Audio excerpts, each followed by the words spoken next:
by Charlotte Abram. Been a minister for many, many years. Has spoke at many conferences through the years, and she just does an outstanding job.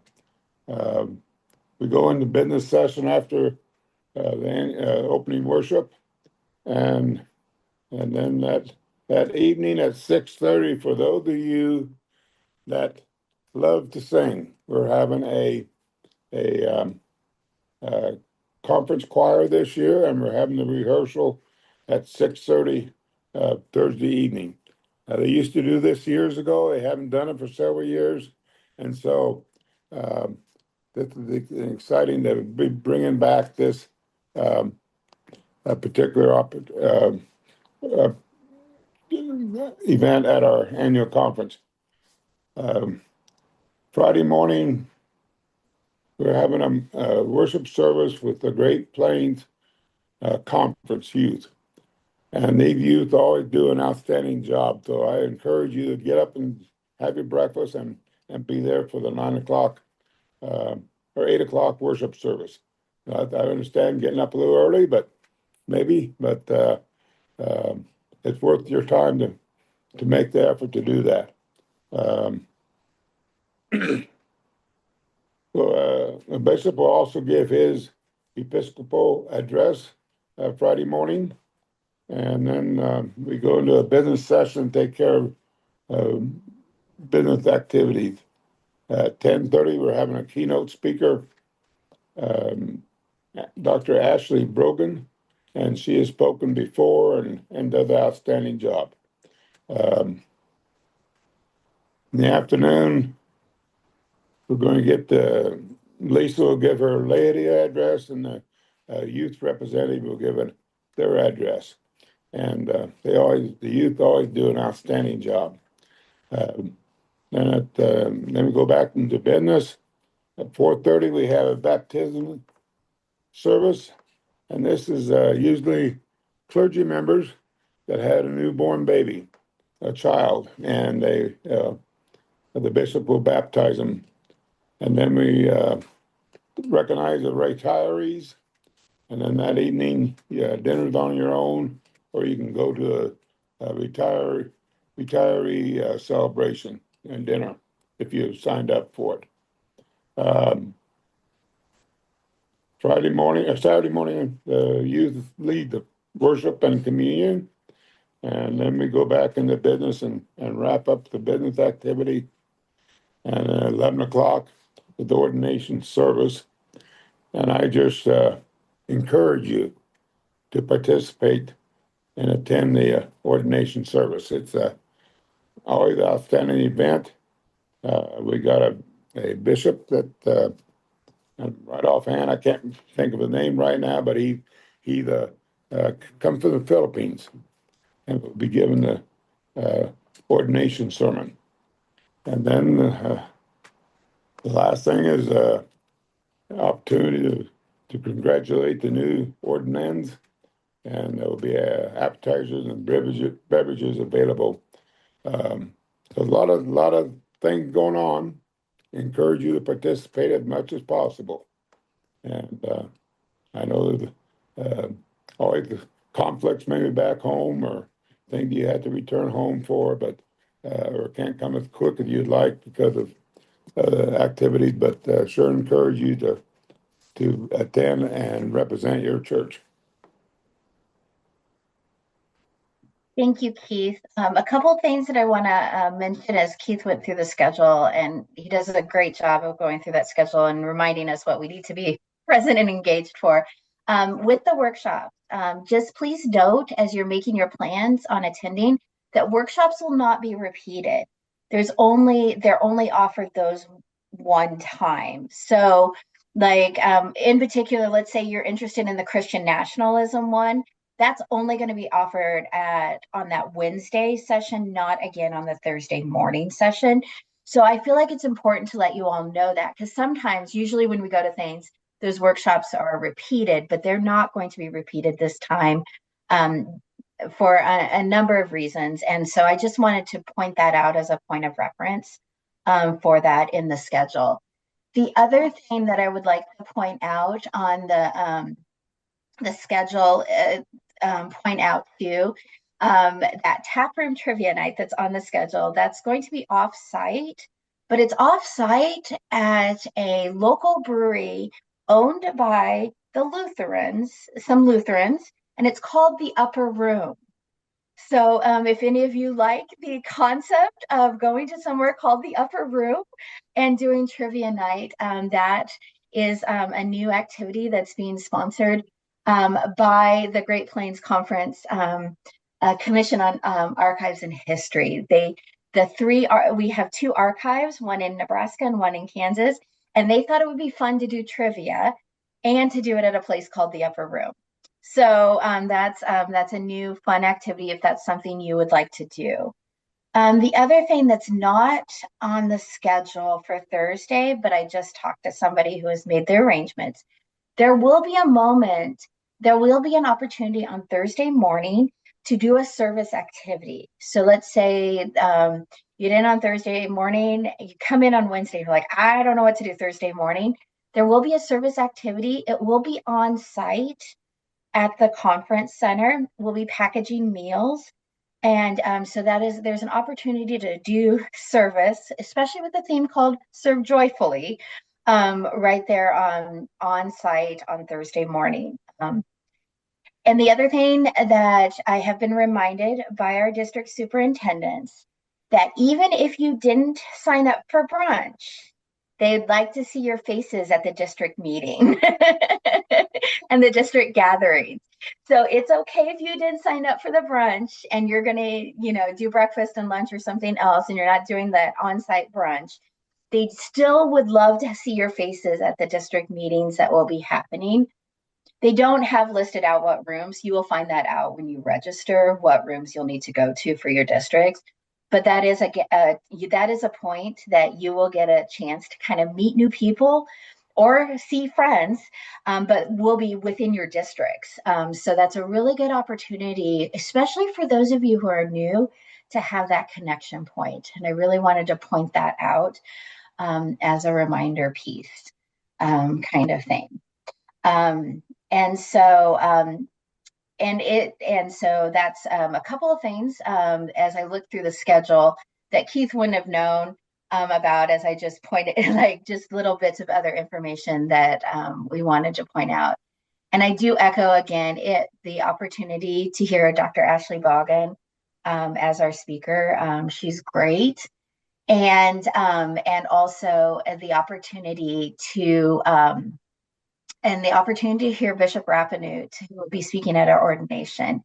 I've had a chance to hear him speak, and he has a beautiful vision for the United Methodist Church that he'll be sharing with us, and a call to action.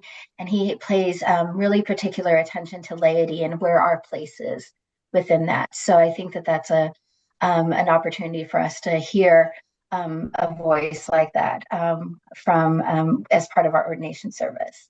And with that, I'm going to pass off our time to Randall, who's going to talk about the role of lay members to annual conference. Randall? Thanks, Lisa. Good evening, family. I'm glad to be here with you as we move into our annual conference season. Our theme this year is Serve Joyfully, which is part of the recent vision statement from the Council of Bishops, that we love boldly, lead courageously, and serve joyfully. And so I hope that we can find ways to be joyful. I thought maybe we should have like joke time here on the orientation, but then I thought maybe we shouldn't. So I want to talk to you a little bit about the role of the lay member at annual conference. And when I do this talk, I think about sort of the three parts of that job. So there's what you do before annual conference, there's what you do during annual conference, and then there's what you do after annual conference. And this is a little bit different. So I'm assuming all or most all of you are lay members to annual conference. You're here learning about how to go about this process. There are a couple different ways that you can be a lay member to annual conference. One is that you're one of the elected members, leaders from your local church to annual conference. And we say we call those people the lay member to annual conference from your local church. That's one way we get laity at annual conference. The other way is that some people are lay members of the annual conference by virtue of certain offices they hold. So, for example, Lisa, as our conference lay leader, is a member of annual conference. She's not a member from her church. Because she's our conference lay leader. The same thing with our district lay leaders and some other leaders in our conference, like the president of United Methodist Men and United Women in Faith. They're lay members to annual conference because of those positions. But then it turns out we have more clergy than laity, if that's how we did things. So we also have a process where we have an equalization plan, and we invite other people to be members of annual conference. Some of those people are district at-large members. Some of you are district at-large members. And then we have other people that have different kinds of roles around the conference, like me as an assistant conference lay leader. I'm a member of annual conference by virtue of that office through the equalization plan. So that's how we get all the laity together to come to annual conference. We have equal number of laity and clergy who at least can come to annual conference. And that is reflective of our United Methodist polity that is a shared governance. We're not governed by a pope or something like that. We govern equally with clergy and laity.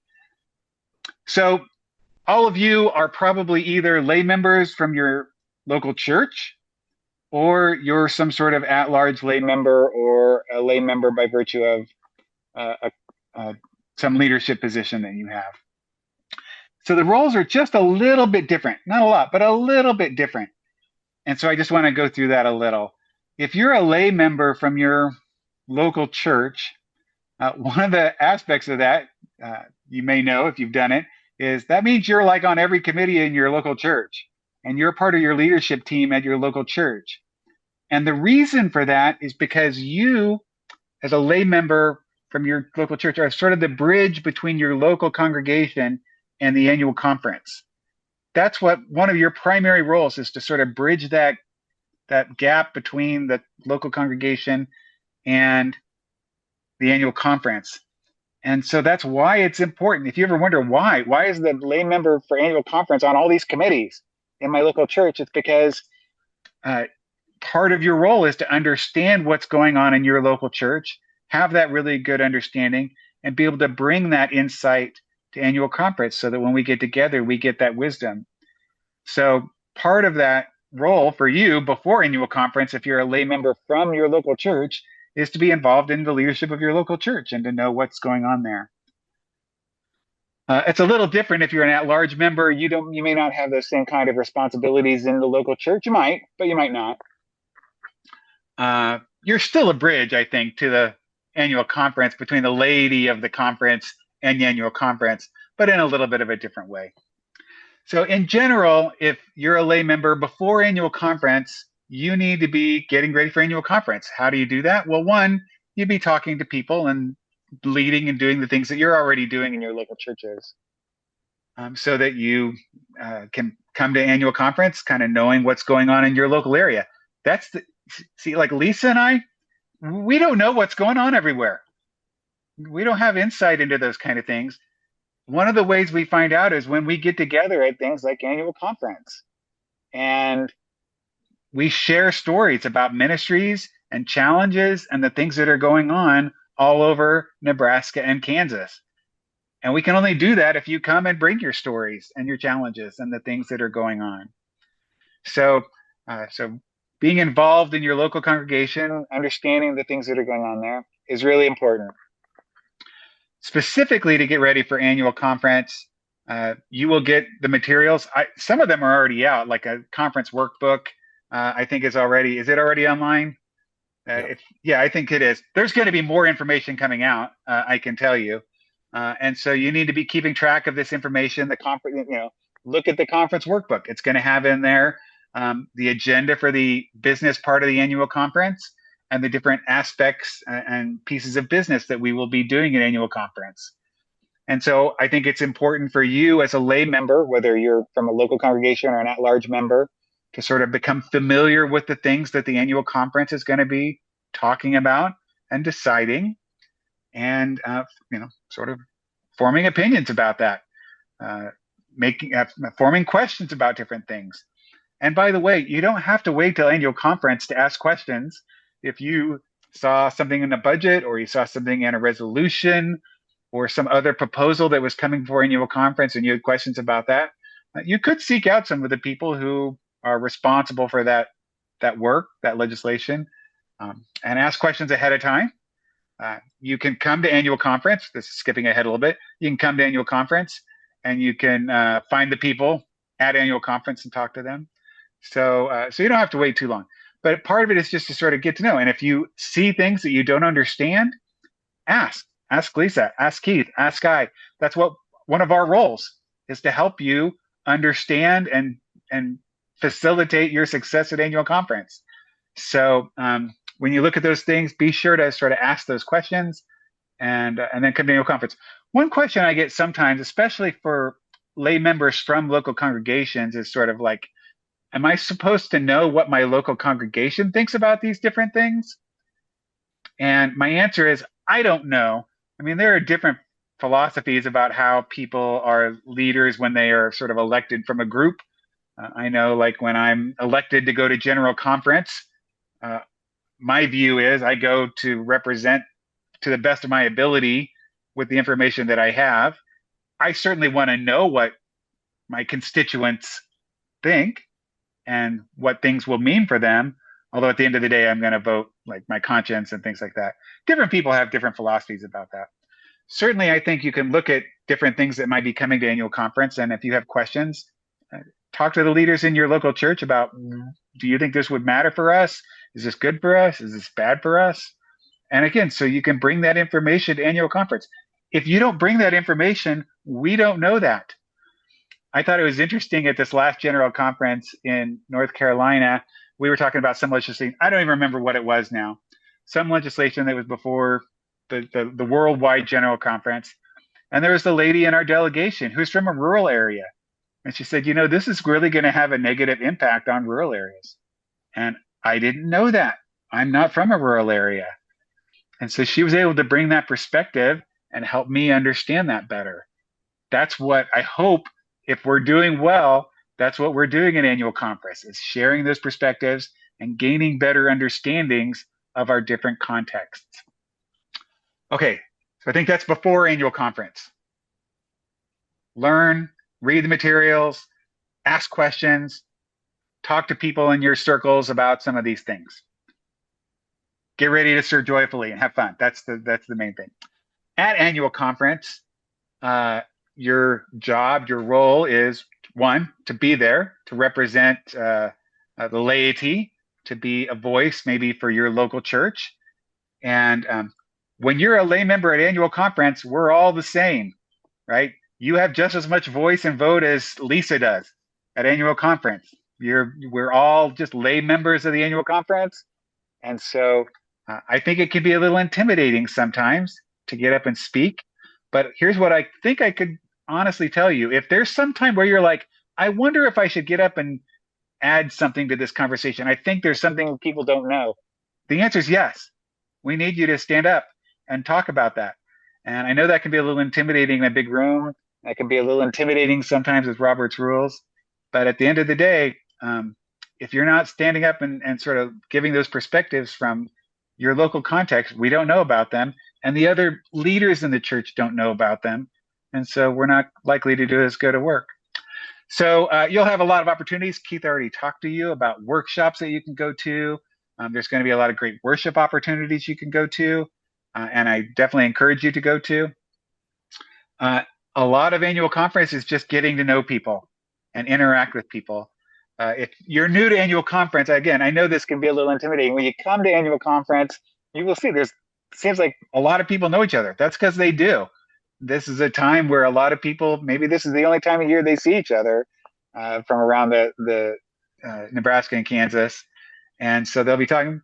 And so again, those district meetings are going to be really helpful to do some networking if you're new. But then I would also just encourage you to just talk to people. Just, if you see somebody that is from someplace different, talk to them, learn about their story. A big part of the annual conference, your role as a lay member of annual conference is to sort of do that networking, get to know other people from around the conference, and then to learn about what's going on in the conference. There will be some reports during the annual conference. We have less now than we used to, by the way. But there will be reports by different parts of our conference leadership about things that are going on in the conference. And there will also be booths around the lobby area of the conference facility, and different agencies from around our conference and actually around Methodism around the country will be there talking about different kind of schools and different kind of ministry opportunities. And so one of your roles as a lay member of annual conference is to learn about what's going on in the annual conference. And if this is your first time to annual conference, there's a lot. I can remember coming to annual conference at the beginning and just being amazed with all these things that are going on. We're a connectional system, but sometimes if we're sort of immersed in our local congregation so much, we can forget it. And so when you find out like the disaster response teams that we're doing and the youth and the different colleges and universities that we support, and different kind of justice ministries that are going on around our conference, I find it really inspirational. And so I think one of your roles is to, if you don't know a lot about those things, is to start learning about them. And again, it gives you lots of opportunities to ask questions and think about ways that you'll be able to bring these things back to your local congregation. We'll have business meetings. They're run with Robert's Rules of Order, which I like, but not everybody does. I know that. If you don't, then we have to have some system, so we use that. If you have questions about it, you can talk to Lisa or I or other people. We've got a great parliamentarian, and they can help you with any questions that you have. It's not designed to be an impediment, even though I think sometimes it can feel that way. We'll have these business meetings. Sometimes they're easy. Sometimes something's proposed and you make a decision. Really hardly anybody talks about it, and you're voting. And then sometimes it will be a lot of discussion and amendments and different kind of voting, and it can be a little confusing. And again, I just encourage you to just be patient. Sometimes when I start getting frustrated in those situations, I have to step back and realize we're all just trying to have our voices heard, and the bishop will do the best he can in wrangling us, which sometimes is like herding cats. And together we'll do the business of the conference. We'll hear, for example, a proposal on an annual conference budget. If you've never looked at that or learned about that, that's a lot to learn about. You can review that proposed budget ahead of time. And then if you have questions about it, there will be a time toward the beginning of the conference where you can, they'll do a presentation about the budget, and then you can submit questions about that would be answered later. And because then at the end of the day, we have to decide whether or not to approve a budget or change it or do whatever we decide to do. The annual conference is the actual governing body. The annual conference is the governing body of the Great Plains Annual Conference. And so we'll be making these decisions, legal decisions, that are important for the life of our conference. The proposals will come forward about different resolutions, maybe that our conference should take certain positions on issues. We'll have to pass a budget and so forth. We're going to have elections, election reports for leaders of our annual conference. These are all the kind of decisions that are going to be coming before our annual conference. So you getting to know those, and then speaking when you feel called to do so, and voting. That's a lot of your role at annual conference. And I hope having some fun. Annual conference can be, they're long days. I think Lisa may talk to you about this, but be sure you wear layers because conference rooms are notoriously difficult to keep temperature right. So I always dress, thinking it could be 90 or it could be 60 in the room. And how am I going to be ready for that? Okay, so that's before annual conference and at annual conference. Yeah, I think that's right. Then after annual conference, you have some roles. Again, maybe this is a little bit different if you're a lay member from a local congregation, but not necessarily. But if you're a lay member from an annual conference, then you have a responsibility. One of your roles is to come back to your local congregation and let them know what you saw and heard and learned. Again, you're that bridge between the annual conference and a local congregation. And in fact, under our book of discipline, if you're a lay member from annual conference, you are responsible to give a report to your local congregation about what happened at annual conference. Now, you can do that any way you want. Um, some people put some sort of a note in a newsletter, if that's what you prefer. Some people do a report from the pulpit one Sunday. I've done that before. Some people will have a special meeting where they will make that report. But in some fashion, after annual conference, you are responsible to let your local congregation know what happened.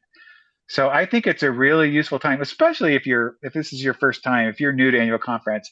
I think it's a wonderful time to be able to express sort of what you experienced at the annual conference, good and bad, and to let the congregation know what's going on.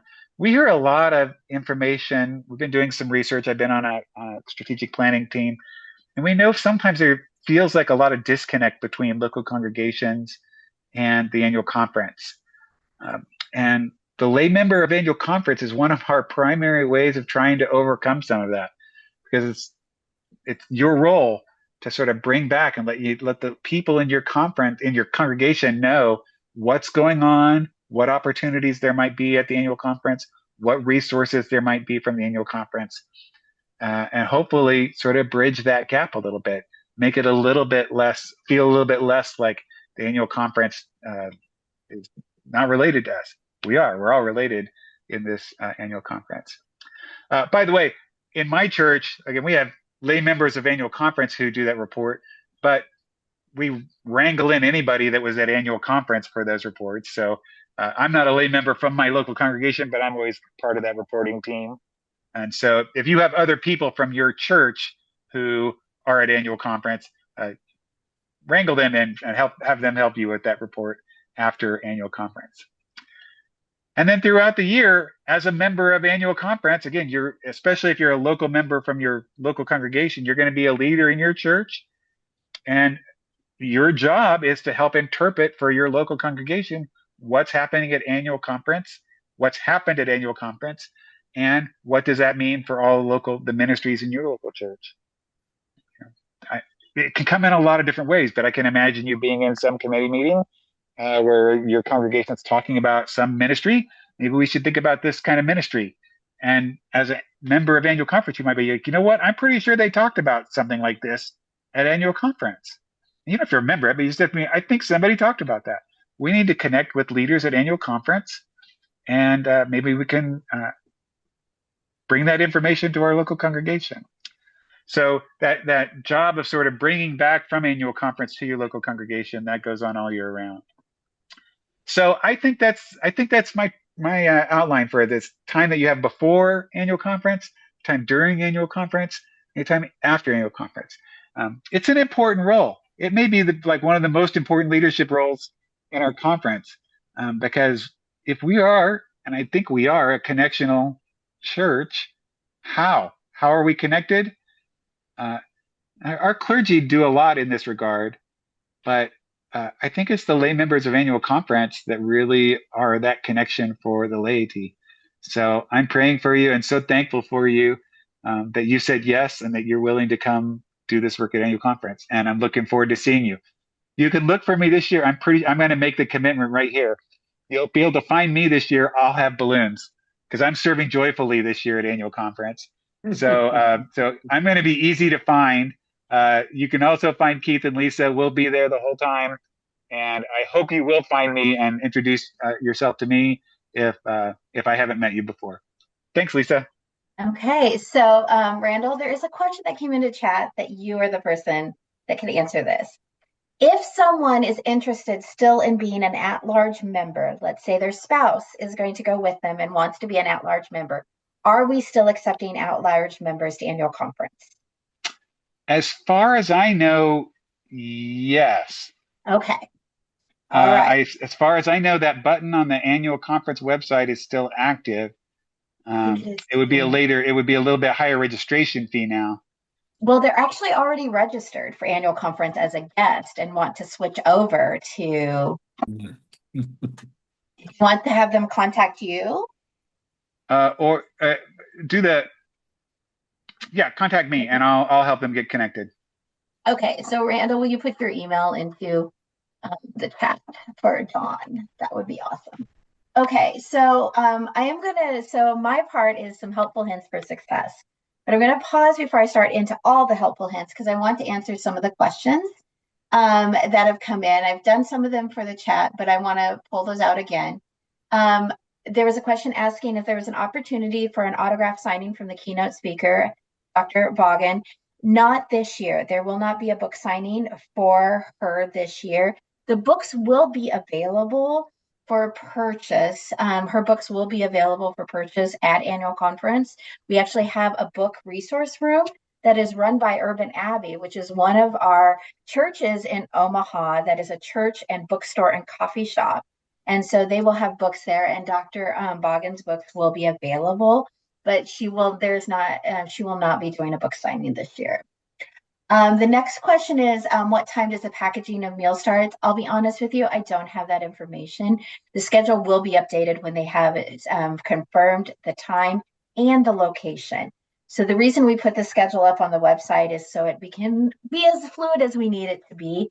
So I anticipate that to be updated. And so I dropped that link into the chat for the schedule right when we got started with, so that you can have that information. Where do you find the proposed AC budget?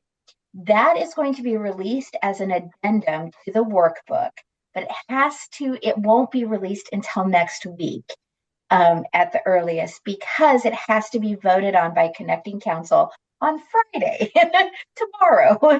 And at that time, once that's voted on by Connecting Council, then it will be presented to the body to review. So expect an email to come to you, since you have registered for annual conference. Expect that email to come to you telling you about the addendum, which will be one of the addendums that I anticipate coming out. Obviously, is going to be the budget, and there may be some other information as addendums to that workbook. I want that. The question from Rex is, does the annual conference prepare a report on annual conference after it is over? Yes, we actually take minutes. We have a team that takes minutes from that, and we publish that. It is actually published to the entire general church. And so we submit those minutes to the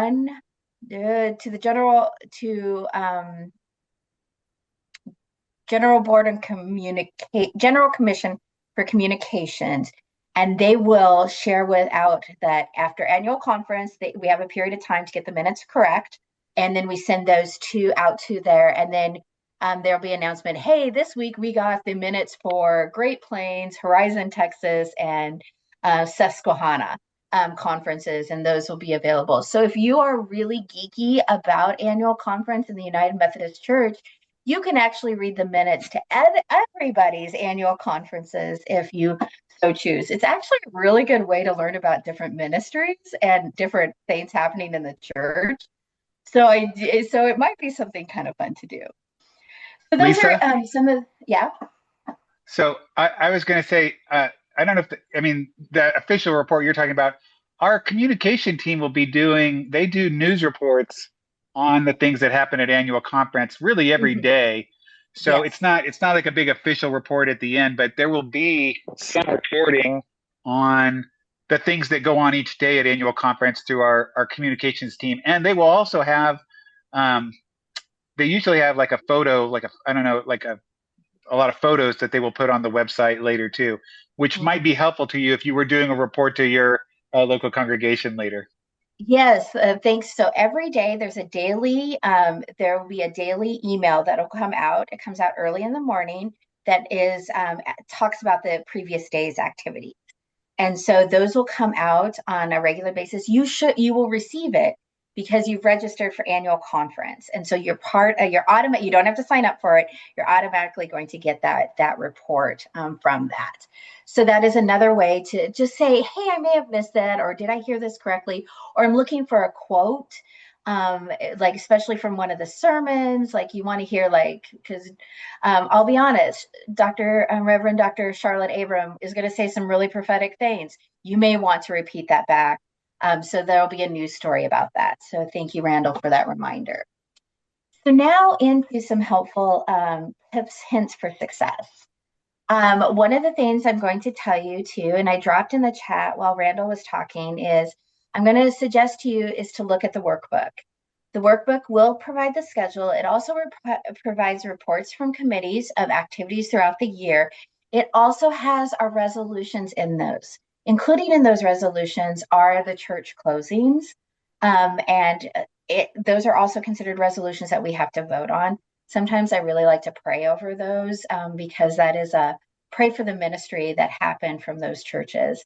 And so looking at those kind of things, familiarize yourself with the workbook, especially with those resolutions that'll come forward. And like I said, there are addendums that will need to, because of timing, right? We needed to wait till connecting council votes. Addendums will be coming forward, so familiarize yourself with those.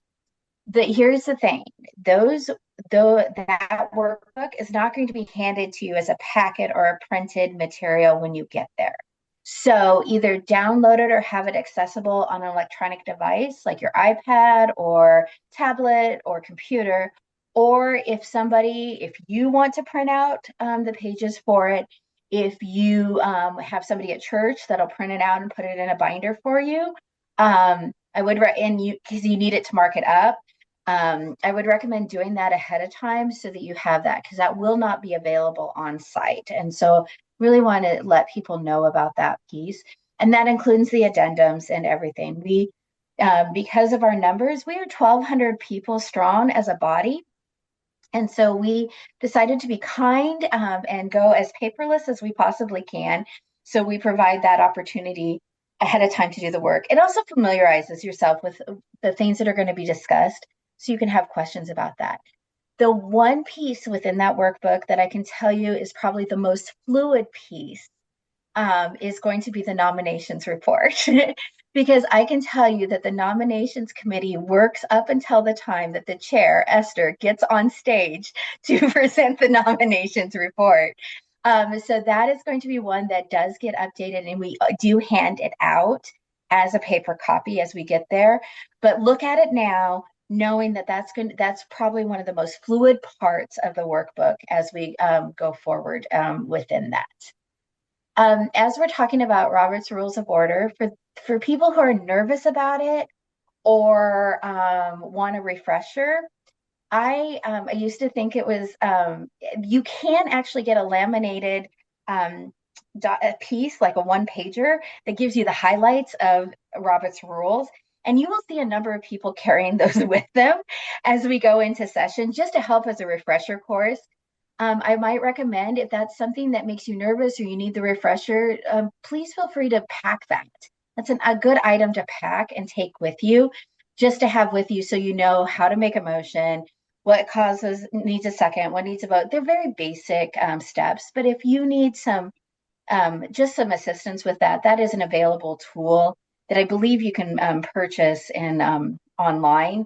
A number of people have, I'll be honest, mine's been gifted to me by someone who already had one and I admired it. And I'm not sure where she received it, but I know you can probably search for one online to get that. And so that's something to think about as well. Packing is always a big question that comes up. So here is going to be my helpful hints. What do I pack?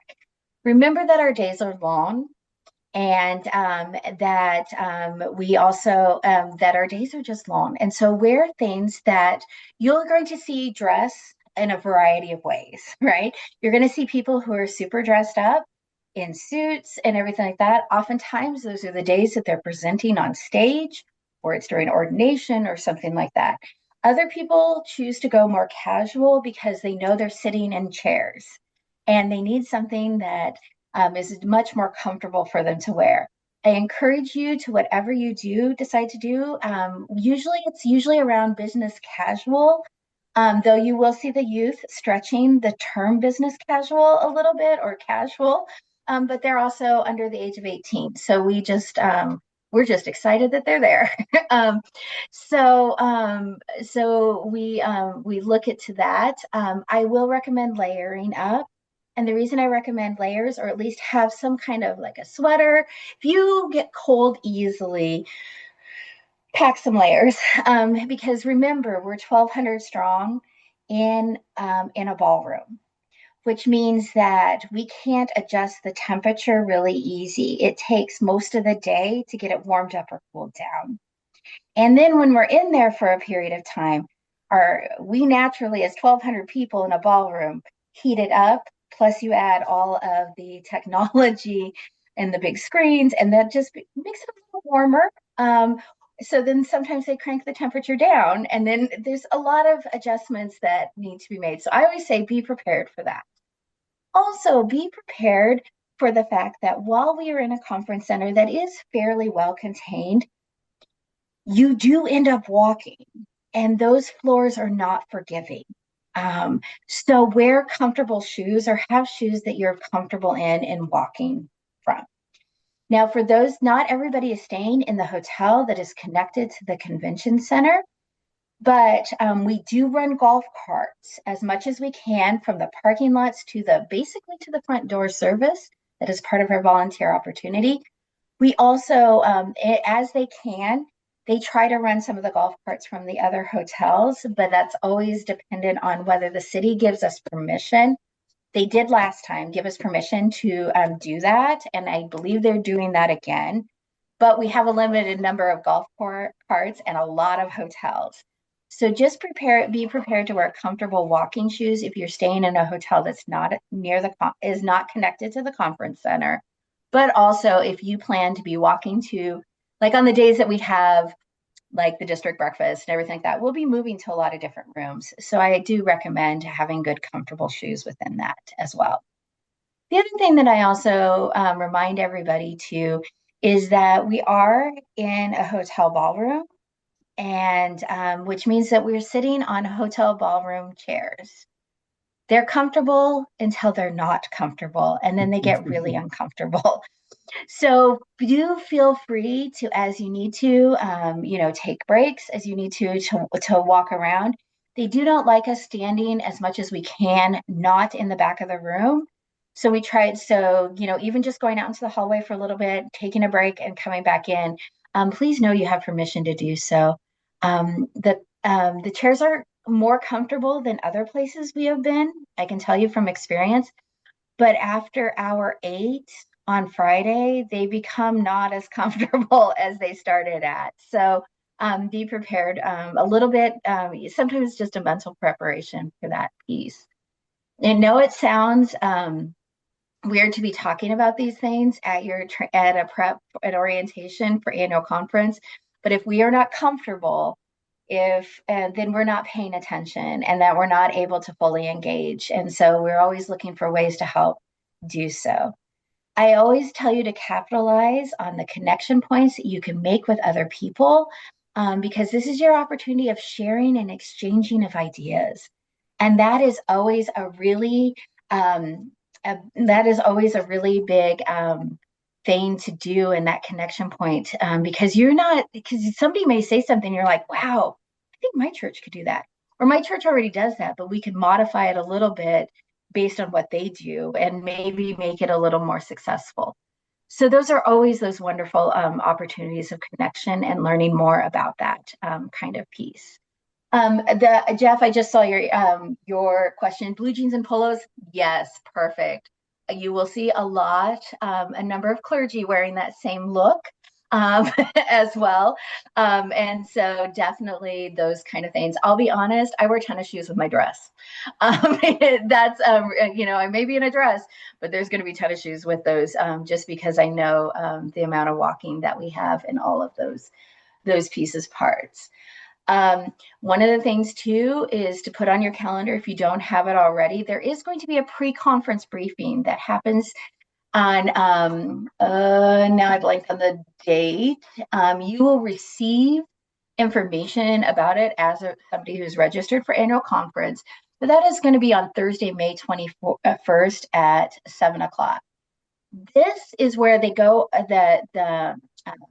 the bishop and our executive director and other members of the team will present just some basics, like go over some of the information that's in the workbook. They'll go over maybe some questions that might start popping up about the budget or about the resolutions, those kind of pieces parts. So that pre-conference briefing is another checkpoint for you to say, okay, this is a little bit more information of what I'm seeing in these resolutions or in these reports, and some other things on what to expect about the business work that we do at the annual conference. So they do record that and make that available as well if you are unable to make it. But I do recommend putting that on your calendar as another touch point leading into annual conference to learn more about the work that you do. Randall and Keith, what else have I forgotten? Because I feel like the shoes and the golf carts are really important. They really are really important and vital to know that those things are happening, kind of thing. Oh, we in Kearney, for those of you who have not been to that location, the wonderful part about it is that it's close to, within walking distance, there are some eating establishments for lunch or dinner, and they've added more just beyond where our conference center is, as well as we're really close to the main road that goes through Kearney. And so there's a lot of fast food places to also go and grab a quick meal if you want to. For those of you who are really in and need to golf, a new Top Golf venue has come in, as well as pickleball courts. So if you need to work out the stiffness of sitting in the ballroom chairs, that is an opportunity within walking distance of our conference center. That's a brand new addition to Kearney. But everything is going to be really contained into that space. Even if you're in a different hotel, you're going to feel just as close as those in the hotel that is connected to the convention center if you've not been there before. And we do keep things within that convention center as much as we can. Very little that's outside of that. So it's pretty contained in that as well. Randall, Keith, what else have I missed? Bring some jokes. So Randall is collecting jokes. The other thing is that as a team, Randall, Keith, and I are here to help you be successful and answer any questions that you may have.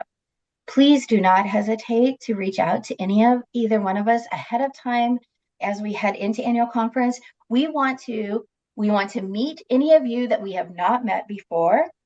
So be prepared to come up and find us at annual conference.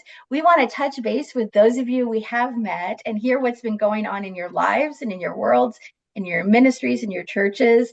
And we want you to share and connect with us because we learn so much from you and we want to help you out.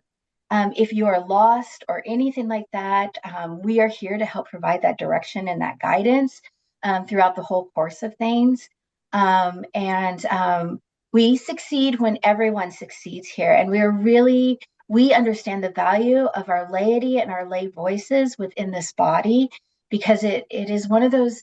We are a denomination where laity and clergy are on equal spaces, and we are our best at a church when we have laity and clergy walking alongside each other in that partnership, and that includes the business that we do at annual conference. And we get to be our best selves when we get to do that. And so that is something that we always lift into the forefront of all of that. With that, I just want to double check. Do we have any questions? Yes, the pre-conference briefing, Rex, is a Zoom meeting, and that Zoom link will be sent out to you probably the week of. I anticipate that's kind of the timeline that they will use for that kind of thing.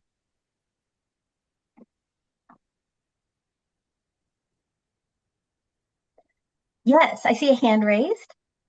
I think you're on mute, so I can't hear you. Yes, I couldn't find the button there for a minute.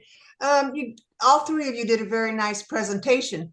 The one thing that you did not mention is the spirituality, the awe-inspiring messages that you hear, when you worship with people, all in the like frame of mind, singing the same songs, listening to the same message, praying the same prayers, it is like being in heaven, I think. You have not expressed that enough. And I want you to find a way to express that because it's so awe-inspiring. This will be my 4th year and it gets better every year. I Yes. love it. The worship experiences, this is the first time in a very long time we've had a conference choir. So I'm super excited of what I should never be invited to a choir. But the conference choir, I'm excited about what that's going to be and what that looks like. I also would recommend going to the memorial service to hear Bishop Wilson preach. If you've not had that opportunity to hear him preach as a voice, it's a significant voice. Dr. Reverend Charlotte Abram is magical when she is in her mode and in her space. And it is, I've had opportunities to hear her preach multiple times. And also I believe the emotions that come with ordination service. I know it's the last thing, and I know we're tired, and I know we just want to get in the car and go home. But the emotional part of the commitment of ordination, because it's not just the commitment as we welcome these fully ordained clergy into our body, into our family, into that ministry. We as laity are making a commitment to them to walk with them in that journey. And it is just as important to us as laity to be part of that process and to be part of what happens in that space and that commitment, because we're recommitting ourselves to our ministry of walking alongside the clergy that are coming into our fold as fully ordained and as commissioned. We also, I forgot this because we haven't done this for a while. We are commissioning a missionary. A missionary from our conference is going to be commissioned by us as the annual conference body, as they start their mission work in a global setting. And so the missionary commissioning is very, very special. And so to be able to be part of that as a conference, as we send one of our own forth to doing their mission field in a global setting, is pretty beautiful moment of our church and of our commitment to them as well. So thank you for pointing out those kind of things, because it helped strike a couple of things that are not on the schedule that I want to make sure that we lift up as well. Do we have any other questions? And it's okay to think about them in the middle of the night and then need to email us. And so Randall has put his email address into the chat. I will put mine in for those of you who do not have it as well. Lisa? And I will have Keith put his in the chat as well. Yes. Janet had a good comment in the chat there about being cautious about scents.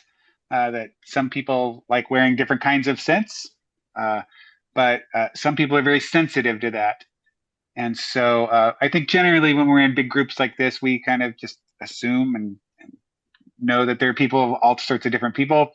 And so probably even if that's your normal thing to wear whatever that is, cologne or perfume, probably back it off for these kind of meetings because it can really be difficult for some people. So thank you, Janet. I think that's right.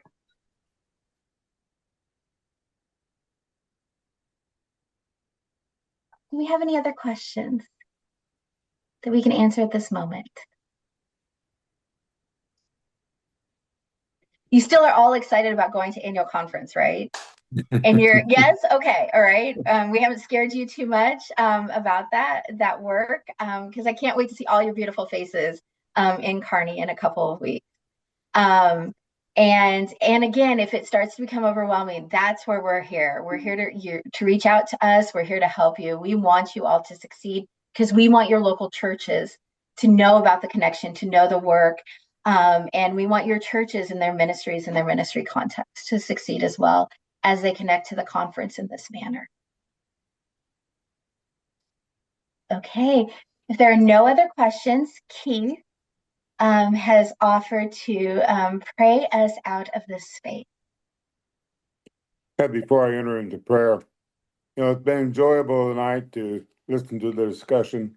I enjoy looking at the faces of who's online, and I see familiar faces, and I see one that we haven't met yet. So, it's been mentioned several times, the opportunity to meet with people when we go to the annual conference. And you might run into someone that, how'd this happen?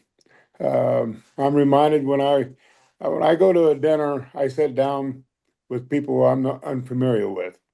And I sat down at this table and got talking to the pastor from a church in Kansas, and some of his church members were with him. We got talking, and I asked him where he grew up at. And he mentioned, well, I grew up in Scribner, Nebraska.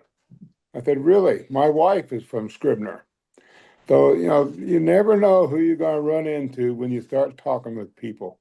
And making a relationship with so many church members from throughout the conference is one of the rewards of being at the annual conference. And I look forward to seeing the people I've known, and I look forward to meeting new people. With that, let us enter into attitude of prayer. Dear Lord, we thank you for this session tonight. We just ask that it's been beneficial to the people that are involved. It'll be beneficial to the people who are able to follow it on the internet at a different time.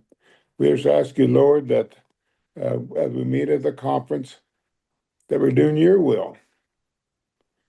We're doing what you want us to do. And that we will work together to make the kind of world that you want. We ask you, Lord, that you bless the fellowship we have with one another as we meet.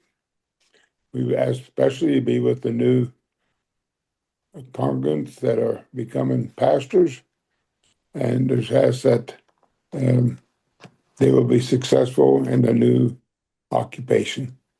We ask you, Lord, you be with us as we leave this place at this hour, and we take your love with us. We ask it all in thy name. Amen.